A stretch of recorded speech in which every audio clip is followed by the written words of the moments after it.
There's something most people don't notice about pain. It's not built into life. Pain begins the moment we expect something to happen in a particular way and then watch reality refuse to obey. The event itself is neutral. A project failed, someone left, money got lost, a plan collapsed. But the sting begins only when we whisper, "This should not have happened."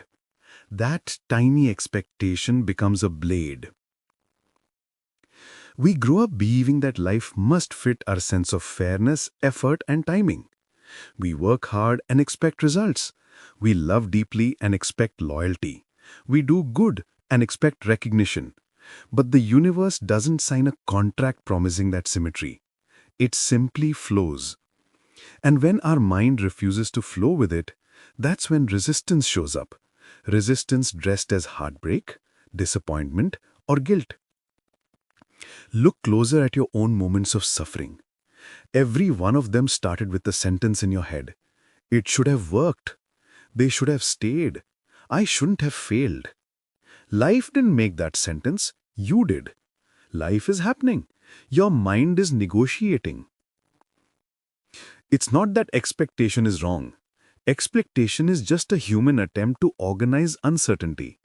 But when we tie our peace to it, we hand over our freedom. Because then the world must move exactly according to our script for us to feel safe. The moment it doesn't, we call it pain.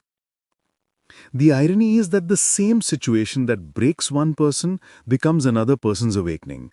The same loss that drowns one heart becomes a doorway for someone else. What's the difference? It's not luck, it's perception. One is fighting what is, the other is learning from it. Imagine if you could just let things be without labeling them as failure or success. Imagine if you could say, "This is not how I wanted it, but it's still teaching me something." That's when life stops being a battlefield and starts becoming a teacher. The outer situation doesn't soften, but you do.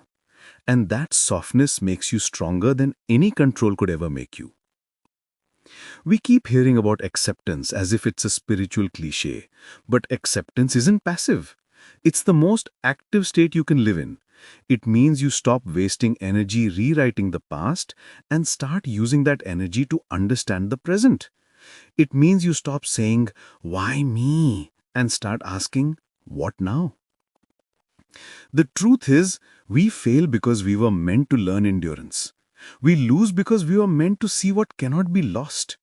We get hurt because pain pushes us into depth. Every loss rearranges your attachment to certainty. Every failure breaks a small piece of ego that thought it knew how the world should work. When that ego quiets down, life becomes strangely gentle. You start seeing how nothing really went wrong. It just went different. The relationship didn't fail, it completed its purpose. The job didn't collapse, it redirected your path. Even illness, grief, delay, they all become part of a design that doesn't care about comfort, but cares deeply about growth. Think of the last time you were completely at peace. It wasn't because life was perfect. It was because, for a moment, you stopped arguing with it. You were present, not projecting. You were flowing, not fixing. That's the natural state of being before we load it with expectations. The mind says, "I'll be happy when things go right." The heart knows, "I am peaceful when I stop forcing them to match my design." One chases the future, the other rests in the present. And ironically, when you stop forcing life to match your design, things start aligning on their own. Not because you control them, but because you stopped pushing them away with resistance. So maybe peace isn't about mastering outcomes. Maybe it's about mastering the art of letting go of how outcomes should look. When you do that, you can still work hard, still dream, still love, but without that desperate need for control. Effort becomes devotion instead of struggle. Let go of the idea that failure means you lost something. Failure is just life editing your script. Loss is just life creating space for something else. Pain is just life reminding you that your attachment grew too tight around something temporary. When you understand that, disappointment stops being an enemy. it becomes a messenger, a quiet voice saying, you expected too much from something that was never meant to stay. You can still plan, you can still hope, but when those plans shatter, you don't shatter with them. You bend, you breathe, you learn.